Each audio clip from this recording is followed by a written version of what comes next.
The story of Melody, a bard, and her brother Fingalot, an elven warrior and rogue, is woven into the deep history of this world. Travel back in time with me, before the first age, no, further back, before there was the sun and the moon, no, further back still, to the time of the two trees. In the land of Aemon, where the Valar live, it was Yavanna, queen of nature, that made the two trees. Each tree was a source of light, one silver and one gold. In this land also lived Finwë, king of the Noldor elves. His only son Fëanor, a craftsman, a gemsmith, and a warrior. Fëanor made the seven Palantir, the Seeing Stones, but his greatest work of all were the three gems of Fëanor, the Silmarillions, made from the essence of the two trees. The three Silmarillions were among the most prized of all wonders ever crafted by the elves, and wonders they were. It is said that the fate of the Valar were woven about the Silmarillions. The Dark Maya Melkor, later to become known as Morgoth, became jealous of the two trees and the three Silmarillions.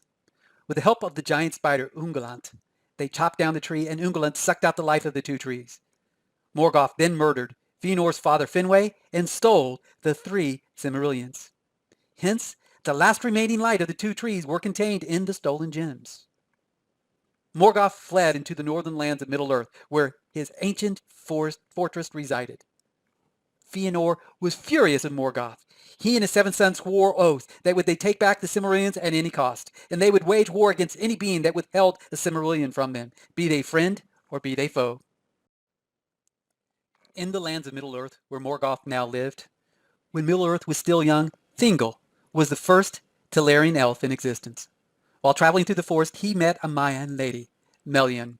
Upon first gazing upon her eyes, they were set forth in a trance for many years. It is said they stood still, while long years measured by the wielding stars above them, and the trees of the forest grew tall and dark before them, before they even spoke a word to each other. Melian was described as immeasurably beautiful, the wisest of her kind, and none of her kin was more skilled in the song of enhancements or enchantment than her. It is said it was Melian who taught the nightingales how to sing.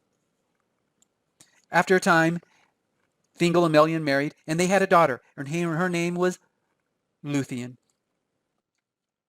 Half elf, half Maya, Luthien's beauty was indescribable. Now when the man Brian was traveling through the forest, he gazed upon Luthien, and he fell madly in love. Luthien, upon meeting Beren, also fell in love with him. Beren approached the elf Thingol and asked for his daughter's hand in marriage. Thingol agreed upon one condition. All Beren had to do is to retrieve a Silmarillion from the crown of Morgoth, and then he would give up the hand of his daughter. Of course, this task was considered impossible. Yet Luthien, the great hound Juan, Galadriel's older brother Finrod, and Brian did travel to the fortress of Morgoth, and it said that Luthien herself, with her song, entranced Morgoth, and Beren retrieved the Silmarillion from his crown. Hence, he was able to return that back to Thingol for the hand of Luthien in marriage. This is how the Silmarillion came into the possession of Thingol. Thingol also had in his possession Naglamar, which was a necklace made by the dwarves for Finrod. So Thingol invited the dwarven great craftsman to combine the necklace and the Silmarillion together. This piece of jewelry became the most beautiful work of art of the First Age, and ages to come. Yet trouble soon followed, for the dwarfs demanded it for their own, but Thingol refused. Thingol had plans to send the dwarves away without payment. This, of course, resulted in strife, which would eventually resulted in Thingol's own death. Until this day, this is why there's distrust between the dwarves and the elves. After Thingol's death, his wife Melian decided to leave Middle-earth and return to the Valar. She would meet Círdan, the shipwright, and travel home. After leaving Middle-earth, her favor of protection she had provided Doriath stopped, and the kingdom was now exposed without her protection. The tale of Luthien and Beren is beautiful and long in song, but for this tale you need only know this, that Luthien and Beren bore a son, and they named him Dior. By many accounts, Dior was one of the fairest beings to ever live, for in him flowed the blood of men, of elves, and in the Maya. And after a time, Dior became Lord of Darath, and also Lord of the Necklace, Naglamir, of which one of the Silmarillions hung. Dior married Nimloth and had 3 children. One, a daughter named Elwing, and she was to be the future mother of Elrond and Elros. And he had 2 twin boys, 7 years old. Entering again into our story, the oath of Fëanor.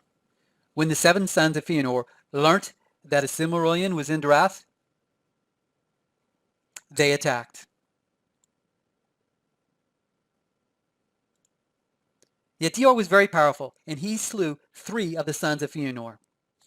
Yet in the end, Dior passed away, and with their wicked curse, they also killed Dior's wife. They took the 2 sons in hiding and left them in the forest to starve to death. Elwing, by the grace, took the Silmarillion and was able to escape. The first Telari elf, Thingol, married Melin, the Maya. They had a daughter, Luthien. Luthien married a man, Brian. Luthien and Brian had a son, Dior, and Dior married the elf, Nimloth. From the curse or the oath of Fëanor, Fëanor attacked the second kinslaying, killed Dior, killed his wife Nimloth, took his 2 twin sons of only 7 years old, and took them into the forest to starve. And by some grace, Elwyn, the future mother of Elrond and Elros, escaped with the Silmarillion. After a time, the oldest son of Fëanor went searching for the twin boys into the forest, but they were never to be found. Some say they were eaten by orcs, some say they were eaten by wolves, but in the history of the Middle-earth, no one knows what happened to the twin sons of Dior. And yet the story doesn't stop there. Recently in my travels to visit with my brother, I came upon a bard giving a story in a small, out-of-the-way town called Bree. That night he whispered solely into my ears that long ago he heard, and can only remember in lore, that there once was a night when a scouting party of Celeborn came upon 2 young elves alone in the forest, and the scouting party was totally surprised. Instead of crying and sulking in despair, 2 young twin boys had made huts in the trees for shelter and spears for weapons, and the boys, of only 7 years old, had an uncanny resemblance to their leader, Celeborn. Galadriel, upon hearing upon the boys, demanded that they be brought to her, as she still considered Melian, the twins' great-grandmother, her dear friend. Her first action was to give the boys new names. Gwenwyn, meaning new son, was given to the first boy, and Echigon, meaning new brother, was given to the other. And by Galadriel's command, the names that were originally given by Dior were never to be spoken again in Lothlorien. My world forever changed that night, because my grandfather's name is Gwynion, meaning new brother, and I had never heard of this story before. I must find my twin brother, Fingalot, as soon as I can.